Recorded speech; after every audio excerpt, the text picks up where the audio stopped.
Live, Laugh, Larceny discusses true petty crimes that may be disturbing to some. Or could be easy listening to all you psychopaths out there. All stories are based on actual events, but details may vary. Listener discretion is not advised.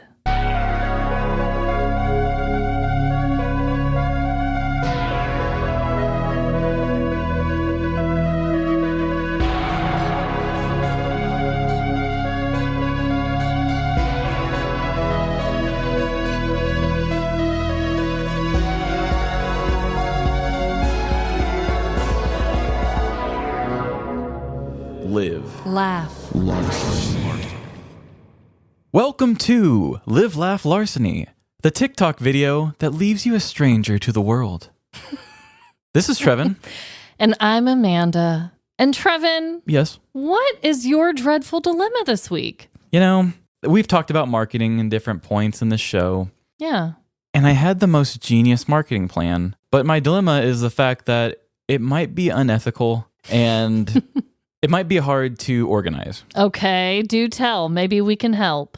Okay. So I know you love some tea. Oh, do I? And you guys know I'm not talking London fog. I mean, I love all varieties of tea, but yes, go on. But I'm talking that hot goss. Mm-hmm. So recently I was on Facebook. It was one of those posts. Somebody was just dishing the hot ass piping hot tea to everybody. I'm talking undercover videos, screenshots, all of it out there. What? Like a cheating spouse or? Yeah. My God. And all of these people are out of the woodworks, you know. Oh, I hope you're okay, honey. Oh, what do you need? What can we do? And then, of course, there's other people who are just like, hey, I hate you because I'm on that other guy's side and stuff like that. Oh, shit. And it hit me. This is the future of marketing.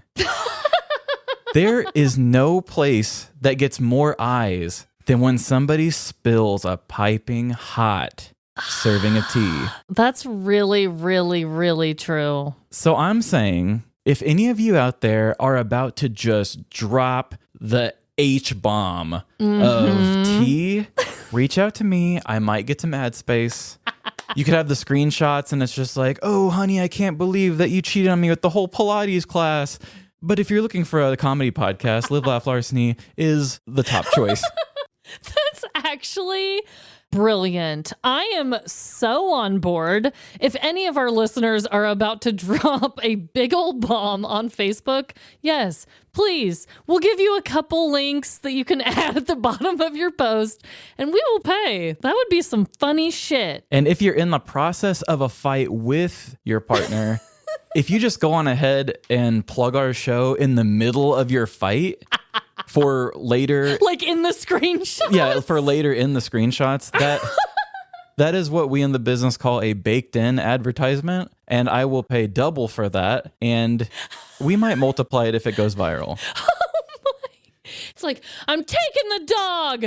Live, laugh, Larceny at gmail.com. Like, Yeah. Wait, what? All your shit is burning on the front porch. If you like scary stories without the scary stuff, Follow us on Apple or Spotify. Wherever you get your podcasts. Oh, wow, Trevin, that one really, really got me. But I think you're absolutely right. And I know recently there was a Real Housewife that was going through a horrific divorce. And she kind of used it to her advantage and was like, oh, if you guys want to hear about what's going on in my life, click the link in bio. And it was Good like God. every click that this woman got was giving her that cash money. So it's a thing. So before I jump into my dreadful dilemma this week, it's been a hot minute since we have reintroduced ourselves to any new listeners. I know that we are constantly getting new ones, and if you're starting from this episode, hello and welcome. Yeah, I hope you enjoy yourself. We did want to kind of give just a brief little rundown of how each episode works. Bear with us. If you guys have been listeners from the jump, We'll try to explain it more differently if you'd like. yes. How do we jazz this up for the people, Trev? So I've actually recently discovered with my way of thinking of the show is that we kind of modeled our show off of a variety kind of comedy show or like a skit show, like a Key and Peele or a Chappelle show or something, which is something I grew up with a lot. Yeah. Where they come out on the stage and they say a little something. Then it kind of warms everybody up, and then they get into the main skits of everything. So that's how I think of our first segment, our Dreadful Dilemmas. Each week, Amanda and I share what's dreadful in our lives, and it's usually told from a bit of an overly dramatic millennial scope. Definitely. Sometimes they're serious ones. Then we have a game segment in the middle where we share some sort of killer fact or would you rather or something like that. And then we get on to our stories, which are fully produced movie versions of either petty crimes or listener stories. Or personal stories from time to time. Or personal. I know if you start from the beginning, that's what you're going to get a lot from me. My God. But those are a little more few and far between. You know what I love about our segment part is that we try and switch it up a lot. And we have a big variety. And I also have a couple new ideas, too, that I think we should do in the future. But I feel like we kind of catch up. Everyone gets to know us. We laugh at our stupid, miserable problem. And then we give you a really weird, interesting fact. And then I feel like the rest is just sit back, relax, listen to this weird audio documentary experience about weird, petty crimes. Yeah. So, hello, and here we are. Also, we call our listeners the Doomed Crew. So, welcome. Welcome, and thank you for being here. So on to my dreadful dilemma, because I've got one, and it's something that I actually want listener participation in deciding, okay? Oh, okay. Because apparently my friend group is struggling with this question. I think I know what you're talking about. For everyone that already knows me, I love throwing murder mystery parties, Halloween parties every year. This year, I'm doing a murder mystery party with my friends, and I have two themes that I am completely stuck on. And it's honestly so dreadful, you guys, because I put out a poll with our close friends, and it's still a tied vote, and I just don't know what to do. And I'm honestly curious what the listeners would vote. Yeah, it's been neck and neck in the group chat. And for anybody, I think Amanda might have explained this once. She does every other year as a murder mystery, and then every other year on the opposite years is just a costume party. Yeah. So we don't just do it every Halloween. So it's a lot more exciting when you get to one. Yeah. But right now we're neck and neck, and I have chosen to be the spokesperson for one, and Amanda's sister-in-law has chosen the one who was a part of Amanda's yay video. the birthday girl in that video, yes. Her name is also Amanda, and she is the spokesperson for the other. And I don't want to spoil what they are if you want to say what they are. Yes. So the two themes this year up for grabs: 80s prom or freak show / circus theme. Okay. So Trevin has been very pro 80s, very pro 80s prom. But recently, he kind of pulled back. I'm a little confused. You were so for it in the chat. What happened, Trevin? Okay, so other Amanda and I were duking it out. I'm sitting here saying, like, Madonna, seashell bras, cocaine, bad cars. And she's saying bearded ladies and mermaid women and costumes and whatever. And we're just saying the words back and forth, trying to argue our point. Mm-hmm. And what happened, bro? What happened to that spark? So then I saw Amanda struggling. This Amanda here in the room with me today. Mm-hmm. You're like, it's still tied. Nobody's breaking the tie. Then the deciding people are sitting here being like, you know what? I may not be able to come anyway, so don't even count my vote. And I'm sitting here like, oh, Amanda's probably at home crying, like throwing darts at the wall and smoking cigarettes. And so I thought, okay, I've got a pretty big year ahead. This year's big. Got my wedding, going out to Crime Con this year. This is a really big year, yes. And I've been on a mental journey. You know, I'm like, you know what? I could be somewhere pretty magical in 2 years. And so I thought, I think I would rather go 100% all out and feel just like a new me for 80s prom. That it's like, you know what? I think I can half-ass circus. The only thing, though, and I don't know if all of our friends know this, the main difference is the fact that if we're going to do freak show circus, characters have to be assigned beforehand. That's true. Because you're not just dressing for a vibe of like a decade or an event. You are dressing for a specific type of role. Mm-hmm. So that's my only hesitation. Is our friend group ready for the dedication? I'm going to be this particular role, you know? Well, you know what? This is almost like when a rock band comes out with a concept album. They're like, oh, this is my spacey one where the whole thing is just based off of lyrics by C.S. Lewis or something like that. And this is your chance to do the same thing and just be like, you know what? I've never done something as ambitious as Freak Show, but if you're going to do something different, let's blow the whole damn thing up. Right. And let's try it, because there's been times at your parties where I leave and say, I think I would have done better had I knew who I was going to be a little earlier. Try that format while trying this new thing and just go full-blown concept and just see what you liked and what you didn't like on both.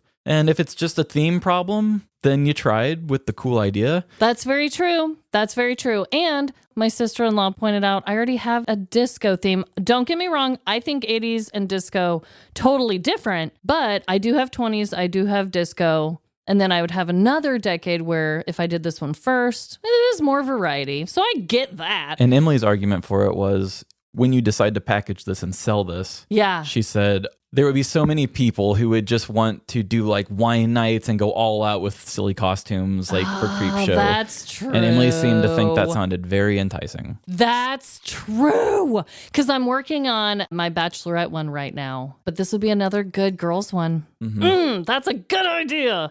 So that was my dreadful dilemma this week. I was really torn. And I have had a few listeners ask me about them. If you want to buy a murder mystery, it is Mandy's Mysteries on Etsy. So check it out. Yes. And you guys can still vote on it and see what you guys think it should be. I still really do want to know what the people have to say. Yeah. Just because I gave a compelling reason doesn't mean I swayed her decision. Totally. I love them both. I think eventually I will do them both, but it's like, what is now? What am I doing this year? You know? And also another shameless plug, guys, please go check out our merch. I know we have talked about it for God, how long now? Like blah, freaking blah. But Too long. Please check it out. It's so cute and so comfy. And OMG, I love the pictures of Trevin that we got. We actually took them the day of this recording, and I am so thrilled. And I'm still a little rattled.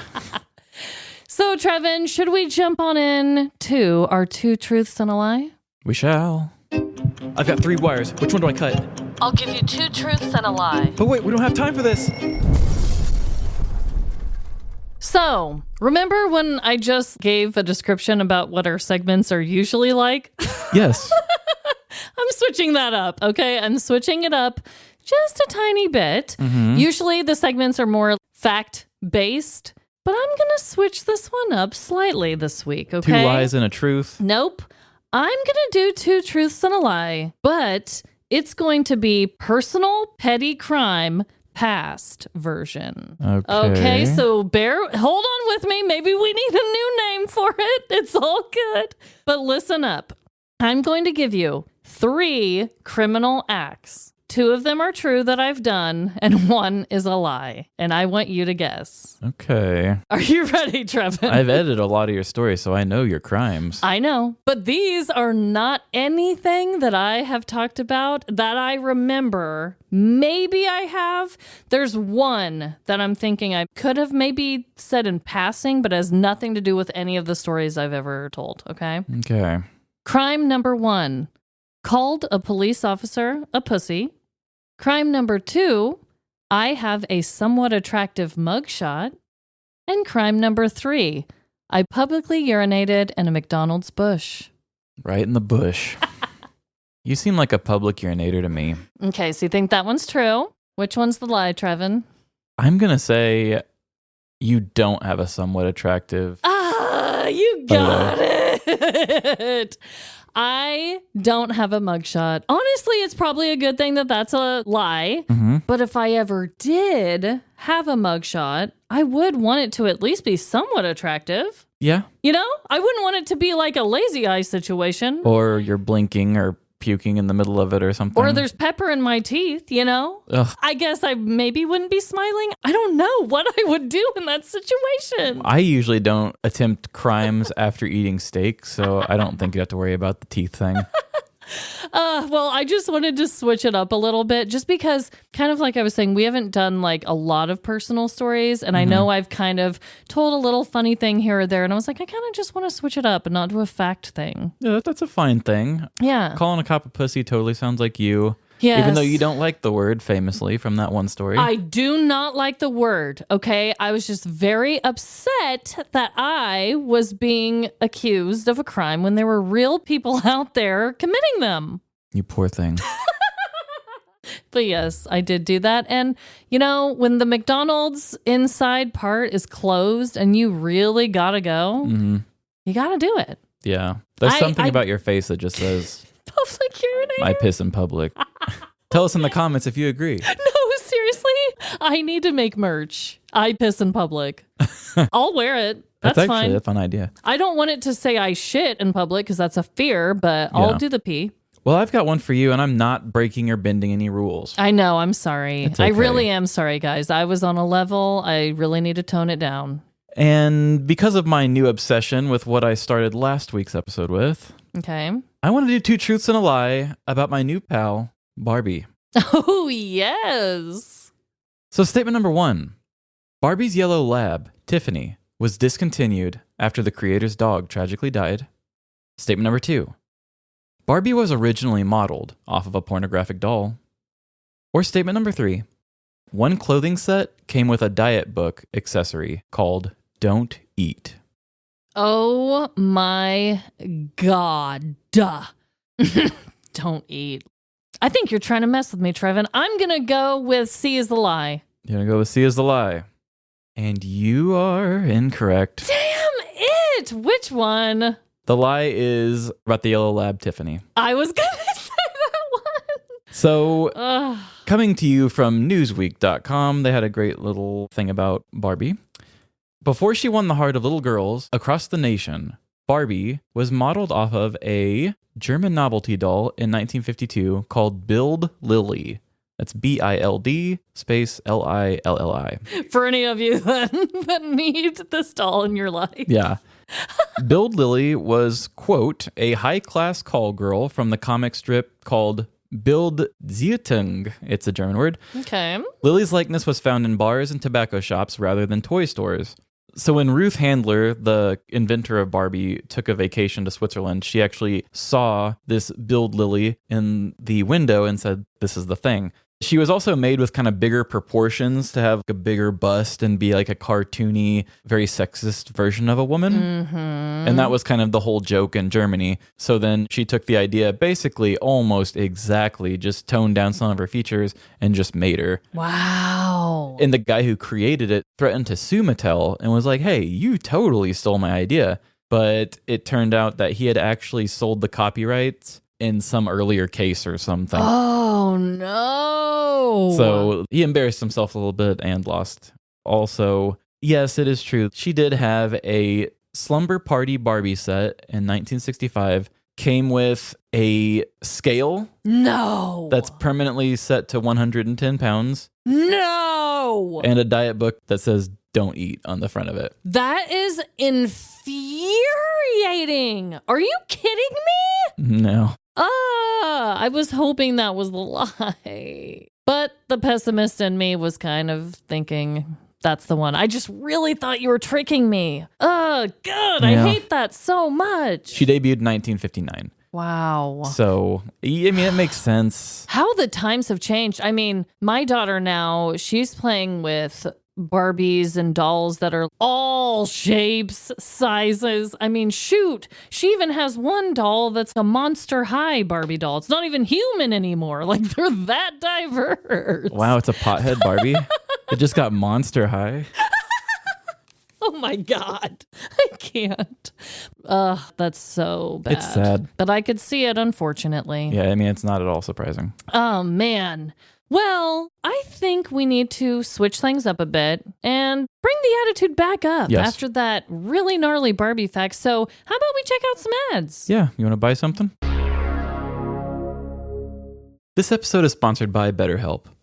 Sometimes in life, we're faced with tough choices, and the path forward isn't always clear.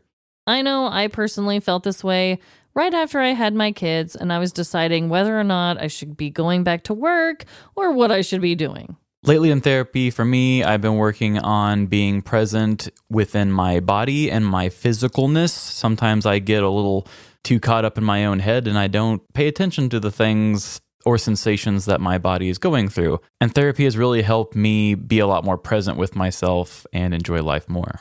If therapy sounds like a good fit for you, give BetterHelp a try. It's online and convenient to your schedule. Let therapy be your map with BetterHelp. Visit betterhelp.com/livelaugh today to get 10% off your first month. That's BetterHelp, HELP.com/livelaugh.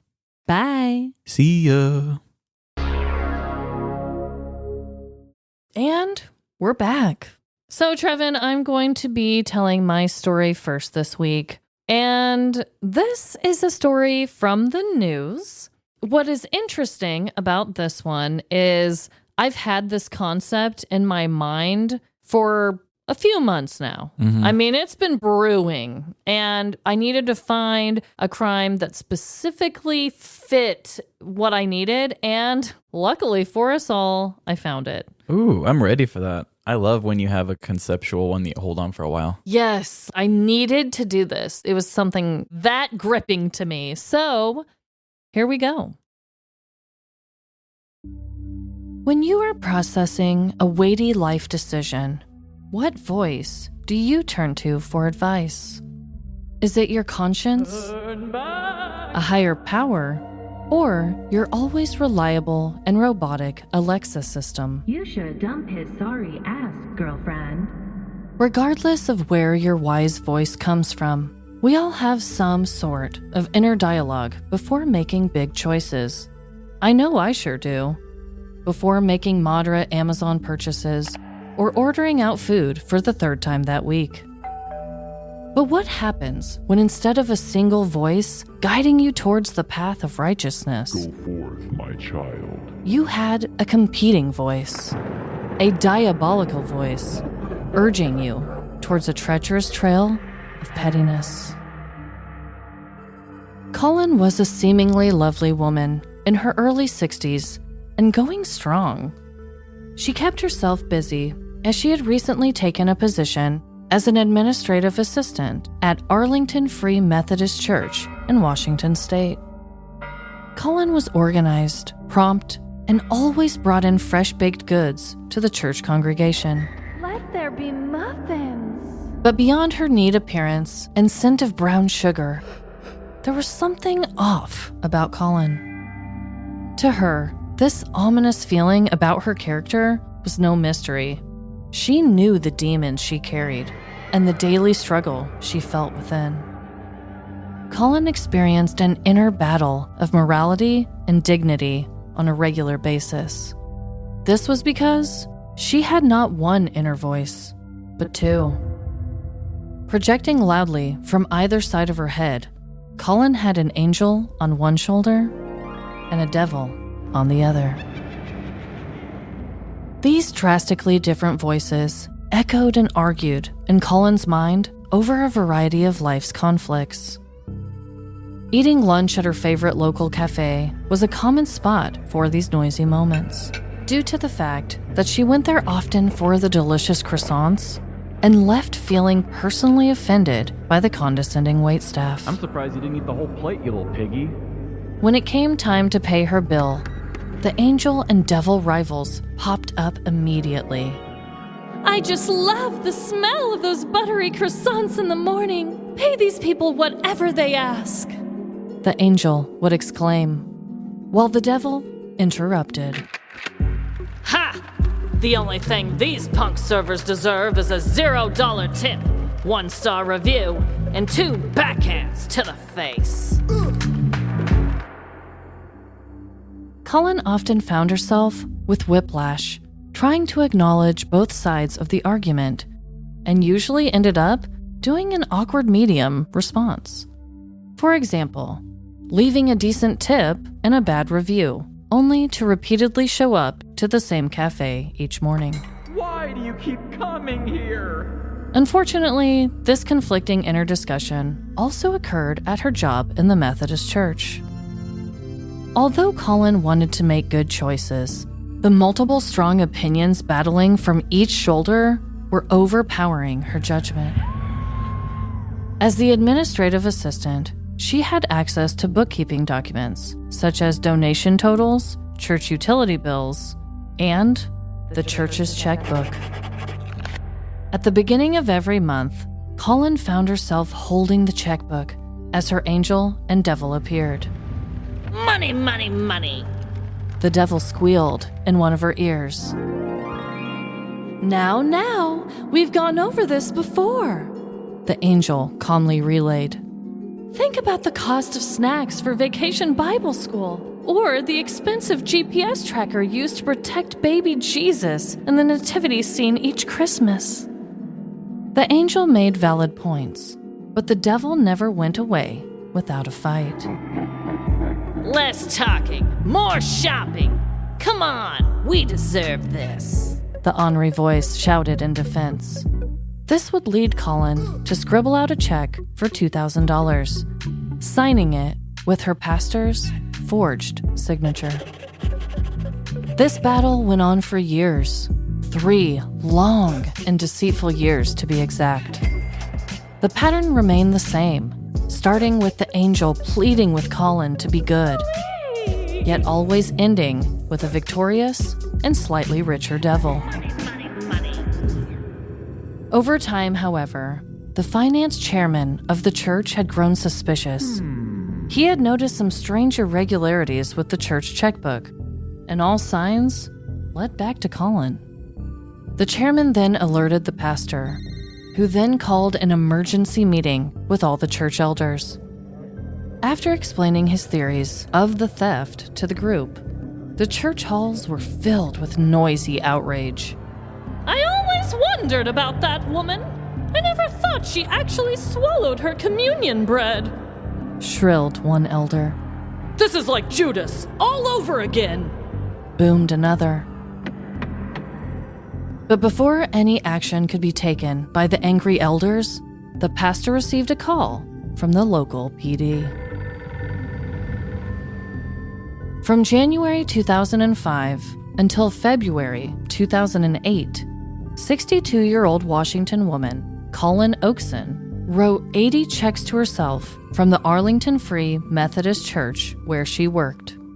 The total amount she received over the course of the 3-year theft was $73,575.18.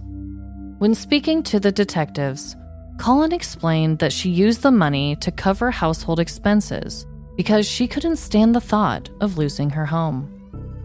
She also further defended herself, stating that she guessed that Satan had a big part in the theft. Colin was fired from her administrative assistant job at the church in February of 2008 and was charged with a felony of first-degree theft.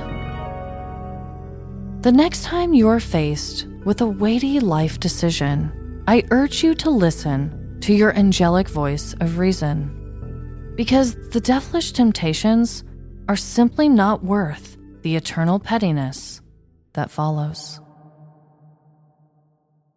I cast thee into a lake of hellfire for this.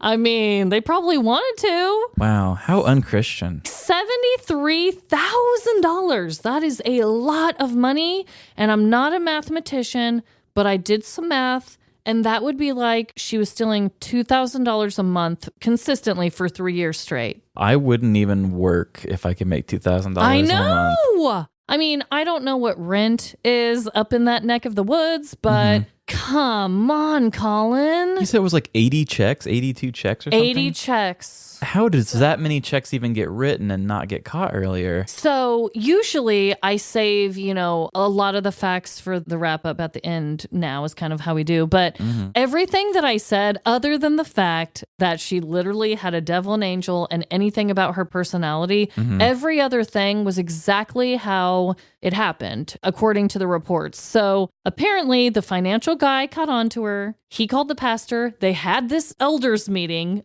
I made up all the lines in the elders meeting because I thought that would be funny, but they really had this meeting. And right as the elders, whatever the hell that means even, the elders in the church just gather around. They have elders, yeah. Okay, so it's almost like a council of elders sort of thing. Okay, so they were all gathered and they're all talking smack on this woman.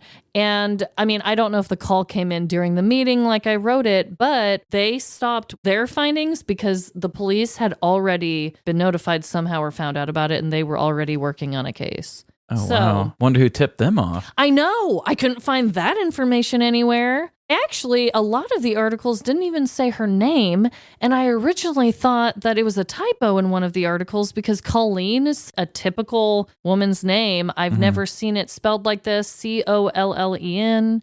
But hey, whatever. You don't know if it's Colin or Colleen. I know. I'm like, could it be Colleen with just one E? Maybe. But I don't know. I've just never seen that before. I did like your concept for this. Yeah. I don't think I've ever done a devil and an angel. I've done where the dude had the fake passenger in his car speak to him, like his moral conscience speaking to him. But I like the devil and angel thing. When you were kind of hung up, you said you didn't know what voice to do for the devil. And I was like, oh, do like a, yeah, see, kind of voice. Because the idea of an angel and devil on your shoulder, to me, just screams such old cartoon thing to do. Yeah. Like Bugs Bunny or, oh my gosh, who's the one with the big red mustache? Oh, God. Yosemite Sam. Okay, yeah. Yeah, they just always did that. And so I thought, oh, you should go like old school cartoon Yeah, no, voice that for was a great one. I didn't really want to do like a traditional demonic voice, you know? I wanted it to be hard but funny. But yeah, the reason that this concept, so I have it written in my phone notes, like I want to do, like I have a whole like story concept, like idea thing. So I was like, devil and angel on the shoulder. And so I was looking up crimes where people blame the devil, but of course it's like the worst crimes on the face of the earth. But after some digging, I found this one. That was a quote. She guessed that Satan had a large part to do with the theft, is what she said. Wow. I do like that she blames Satan and then works for the church. And yeah, it's too perfect. I totally get why you did it. Yeah. And I'm surprised she didn't try to say possession. Yeah, seriously. She could have. If she's letting the devil make her decisions, I think she should lose her title. Exactly. I just thought the crime itself was weird and it fit what I wanted. So it worked out for me. But yeah, to be so ballsy as to do this for 3 years is wild. I just can't even believe that she could keep it up for that long. Yeah. As far as not getting caught. And it's another one where I've maybe only done 1 or 2 others where it was technically a felony crime, people. I know I did that with the wine one way back when. But I mean, it's still petty behavior, so I had to. Yeah, I'm not afraid of a felony as long as it's not like super harming a person. Is that a shirt? I'm not afraid of a felony. That needs to be one too. Damn. We have merch on the brain, okay? Yeah, we do. Well, I enjoyed that. That was great. And I have a story for everybody that is listening right now. Before you say that, can I just say some behind the scenes making of the episode that a large thunderstorm is rolling in as Trevin is about to tell his story. Ooh, and the thunder just rolled right when you said that. The ambiance is off the charts. We'll see if I pick that up with the mic or not. Which is actually great because I was going to say, I'm going back with my horror roots a little bit this week. Oh my God. And I am going to talk about something that's absolutely terrifying. The universe must have knew before I got to tell this because it is super dark outside now. It's very creepy. So let's use this creepy energy and see if I can scare the pants off a couple of you guys. And here we go. Throughout our lives, we have experienced fear on all kinds of levels. From the fear a baby feels, thinking their parent's face disappeared during a game of peekaboo, to the fear an adult feels when they forget to clear their browsing history. Everyone's gonna know I'm a pervert. There's life-questioning existential fears, a jolt of surprise, the fear of the unknown, social fears, and so many more. No matter who you are, you've experienced each one at least once. Well, I'm here to tell you all that I've encountered a new kind of fear. Something so vile and impure that you are all willfully letting it destroy your lives. And you don't even care. I'm talking about the Black Mirror itself, TikTok. TikTok has turned your creepy niece into a famous dancer. This is how I twerk my butt. It reduces classic films into overused 5-second video clips. My wife. And it even makes me, a well-versed cool guy, sound out of touch and old. Honestly, any app with the power to do just one of these things should register as a terrorist organization. TikTok does all 3 effortlessly. It is the colossus of corruption, the mammoth of manipulation. And the worst thing about it all is I can't figure the fucker out. I come up with a nuanced bit to play out for a short video, learn some new editing techniques, and post. Only to receive 200 views and a comment from some random guy asking, "What the fuck kind of name is Trevin?" On the other side of the coin, a very beautiful person can hold up a piece of bread in a well-lit kitchen and just say, "I'm having toast for breakfast." This video will climb in views, reaching into the millions, while that same guy that made fun of my name is on their video commenting, "It's actually not toast until you toast it, so you should really say, 'I'm having bread for breakfast,' since we never actually see you toast the bread. Anyway, you're cute though." You see, people don't want to see a middle-class white guy trying his best. They want to see a model share what they want for breakfast. Or at least, that's what the dreaded TikTok algorithm wants you to think. With the easy-to-scroll format and the short attention span nature in which the content is consumed, TikTok creators try everything from degrading themselves for the hate engagement, Like this video and I'll eat cat shit. to trying psychological manipulation tactics to get people to watch them longer. And if you don't finish this video, you'll die tomorrow. It's an app drenched in desperation. Like the lottery, content creators release a video believing that this one could be the one, while they are trying their best to, quote, embrace the cringe. TikTok gurus, snake oil salespeople are making money off of these desperate creators by saying things like, "Be consistent, the next one could be it," and "Everything you're doing is wrong. My $5,000 course is the only way your work will get the virality that it deserves." Honestly, I'm already looking forward to the inevitable documentary about how TikTok hindered a generation. Anyway, besides being a weapon of mass distraction, TikTok can play a massive role in aiding petty criminals. I'm sure there'll be many more for us as the years go on, so let's just see what twisted turn TikTok takes this time.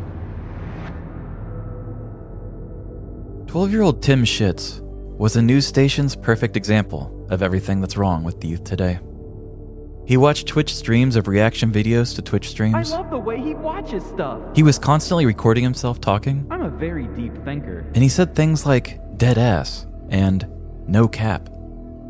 Tim fancied himself as a very hip guy in his 7th grade class, and for good reason too. Thanks to Tim's postmodern masterpiece, Armpit Farts and Horse Mask, he had really climbed the ranks of popularity in his Santa Rosa Beach, Florida school. In just under 40 seconds, Tim went from zero to hero, wearing a horse mask and making armpit farts in his mirror.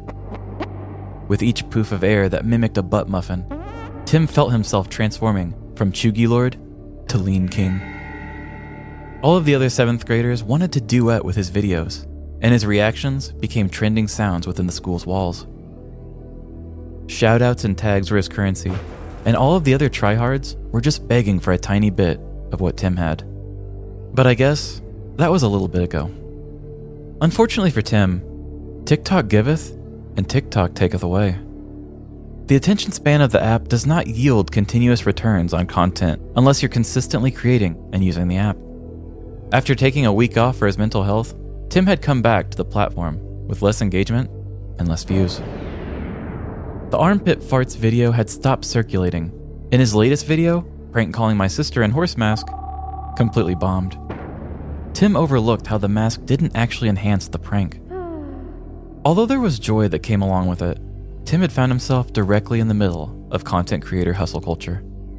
Every day was a new chance to see what sticks, but each time he clicked post, he was greeted with nothing. No one cared. This was a very dark time in Tim's content creating career. He had the highest of highs, but was now experiencing an incredibly helpless low. The lack of views caused him to question himself and all of his instincts. Tim was willing to try anything if it meant getting the rush of a big video again. So with the stink of desperation on his soul, Tim decided to scare children for views. The plan was simple: hide in the bushes with a horse mask on, scare the kindergartners from the nearby Montessori school, and go viral. With a hidden camera placed in a nearby tree, Tim sat in the bushes and watched the 6-year-olds approach the perfect spot for a scaring. But as they got closer, Tim couldn't help but hear what the children were talking about through the ear holes of his rubber horse mask. Oh boy, today's school day was so fun. One child said. Yeah, it's all because of coconut. Another added. The children went on, talking about how talented and beautiful Coconut was.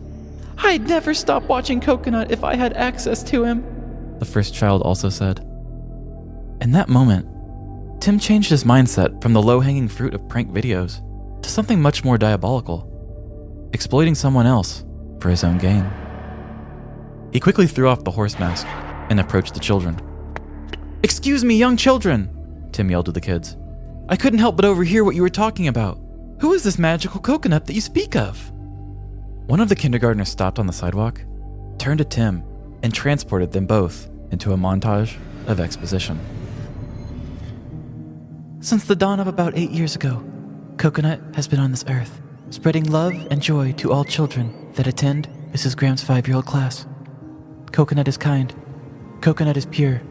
Together we, Coconut's children, split up the duties of feeding Coconut at an appropriate time and scooping her wood chips when they get too shitty." Hail Coconut! Another kid yelled before stepping back into the crowd of kindergartners. "Anyway, we are Coconut's most loyal followers. Until we graduate up into the big kid school, we are forever in debt to the guinea pig known as Coconut. Good day to you." As the 5-year-old turned to walk away, the rest of the children followed, creepily marching out of view. "Loyal followers, huh?" Tim said to himself. "A collaboration with someone who has a lot of guaranteed followers could mean more followers for me, too." For the rest of that week, Tim collected blueprints, followed city bus stop schedules, and devised for the great Coconut heist. Once Saturday night came around, Tim found himself picking a window's lock and climbing into Mrs. Graham's classroom. As he entered, he looked around and saw the class's shrine to Coconut, along with their schedule for who performs what job that week. "This must be some dope guinea pig, dead ass," Tim said to himself as he kicked over some desks to stage a break-in. But as he turned towards Coconut's cage, the rodent's heat lamp touched Tim's cheek, instantly sending a new kind of warmth into his heart. Oh, fuck. This furry little white and brown potato was the cutest thing he had ever seen. It had suddenly become clear why there was an entire Montessori cult all focused on worshiping Coconut. He was otherworldly. "Sorry, Nuts. It's just business," Tim said as he scooped up the little ploof, threw him in his thieving bag, and escaped back out the window.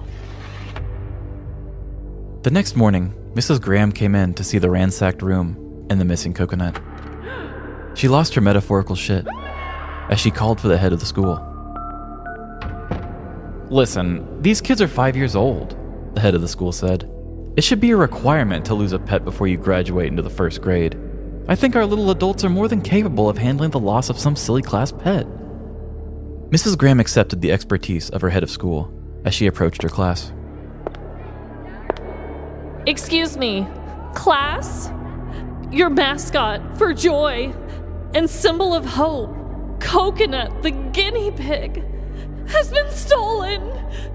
Life is meaningless and existence is pain. I'm going off the rails on a crazy train.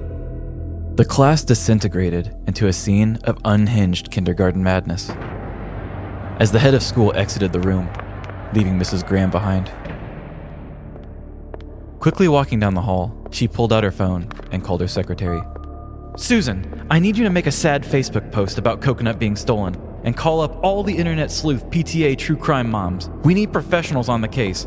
While you're doing that, I'll call the cops."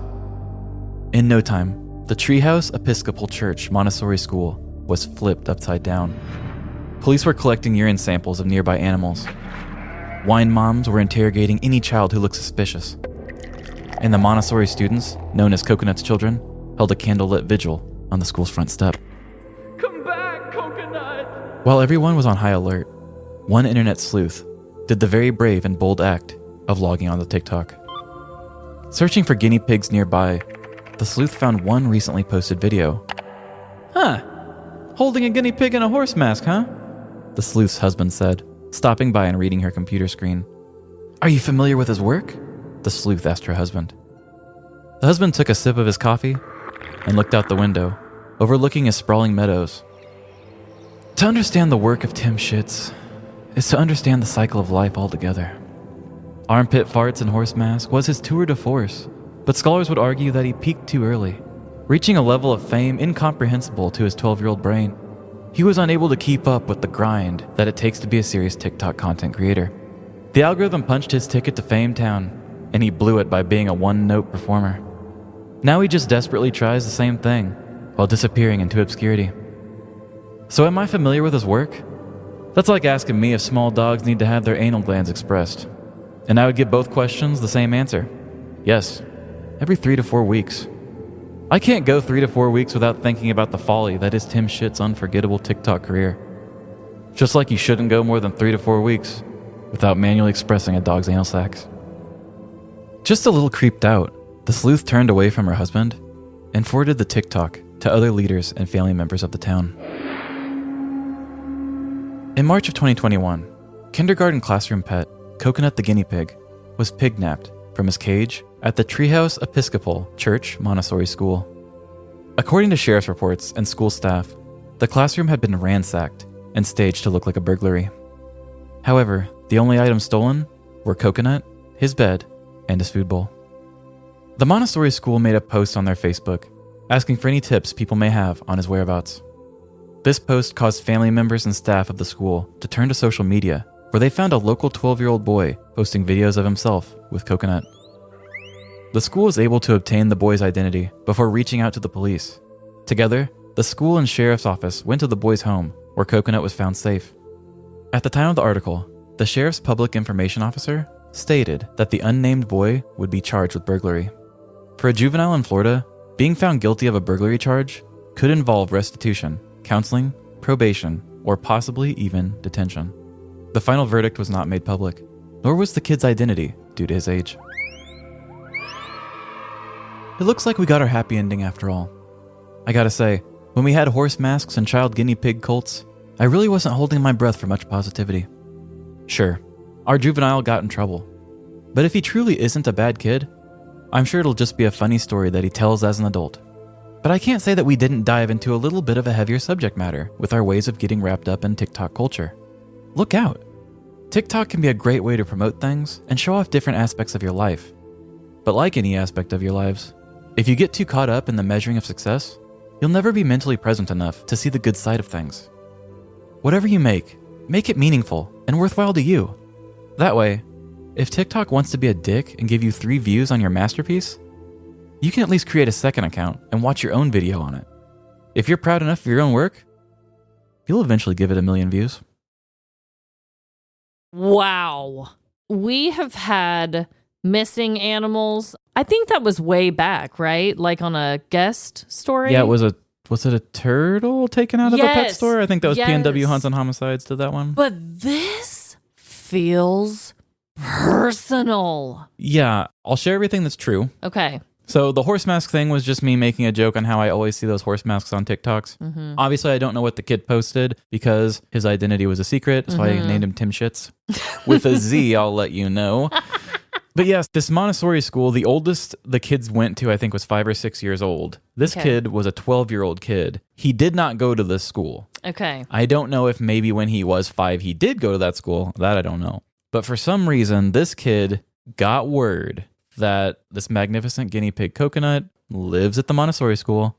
And they said they don't know how he got in. I put in the story that he broke into the window. They even made it a point in the articles to say, we don't know how he got in. I don't know why he didn't just ask him after he got him, but yeah. He gets in, takes Coconut, just takes his little food and his little bed or whatever, takes him back. Everybody's in a frenzy. They make a sad Facebook post, and then someone just happens to scroll and find a TikTok video of him holding Coconut and just being like, look, I got a guinea pig. I'm a kid on TikTok. And then they were like, hey, capture this kid. And then they called the dad. The dad opened up the house. They found the guinea pig, and the kid got in trouble. So did he hashtag it like guinea pig? I don't know. Hashtag stolen guinea pig? I mean, you can't just get on TikTok and be like, I need a radius of this many yards for guinea pigs in the area, you know? It could have been that maybe some other moms were like, hey, little Tim has been posting TikToks with guinea pig. I didn't know he had one. That could be too. That But could again, be too. it's I'm parents so not at the same curious. school, though, is the thing that's wild about it, because he did not go to the Montessori school. Right. So it doesn't mean the parents all couldn't be friends somehow. It's just a crazy bunch of coincidences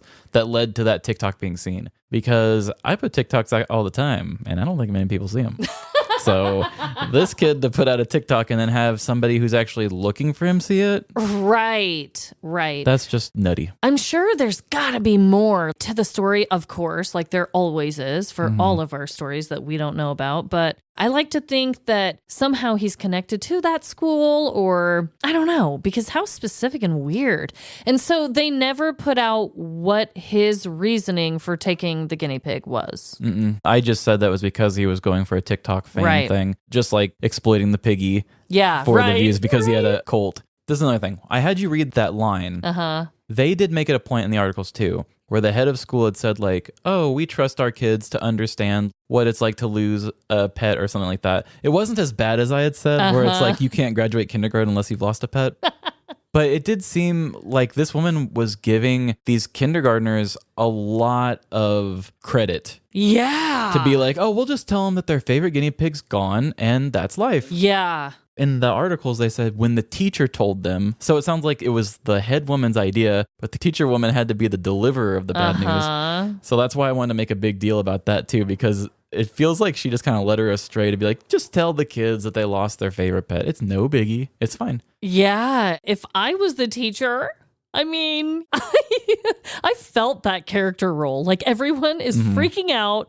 You are a very sensitive, loving teacher, in my opinion, and you are just devastated along with the kids. I had a lot of fun with that. And I also loved your child's monologue where they were describing the lore that is the guinea pig. Oh, yeah. I didn't even realize, like, I gave you a little mini monologue. I gave the cult children the monologue, and then I ended it on the sleuth's husband's monologue about the TikToker. Yeah, I didn't even realize I had done that. I was feeling monologue-y last weekend, I guess, when I was writing. I don't know, but I kind of loved it.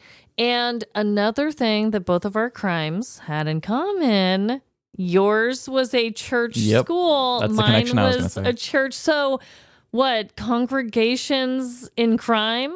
Church of crime? I don't know. There's got to be something there, Yeah, right? there's a lot. I mean, this is crime on a biblical level. Preach! So, yeah, it's just all around buildings of faith. Yeah, wow. That is bizarre. We've never done that before. Yeah, as soon as you said the full name, I was like, oh, snap. So what a connection and what a crime. That one really, really gripped me. I hope that everyone out there is having the best week. Yeah.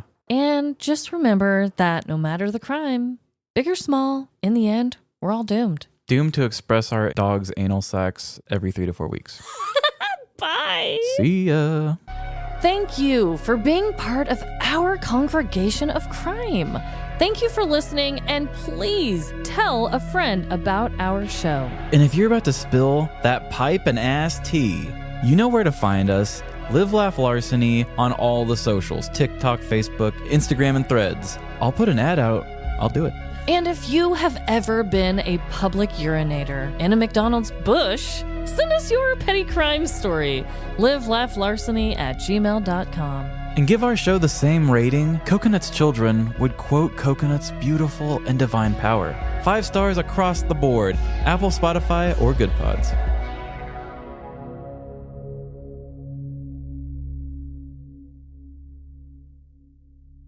Just like you shouldn't go more than 3 to 4 weeks without manually expressing a dog's anal sacs.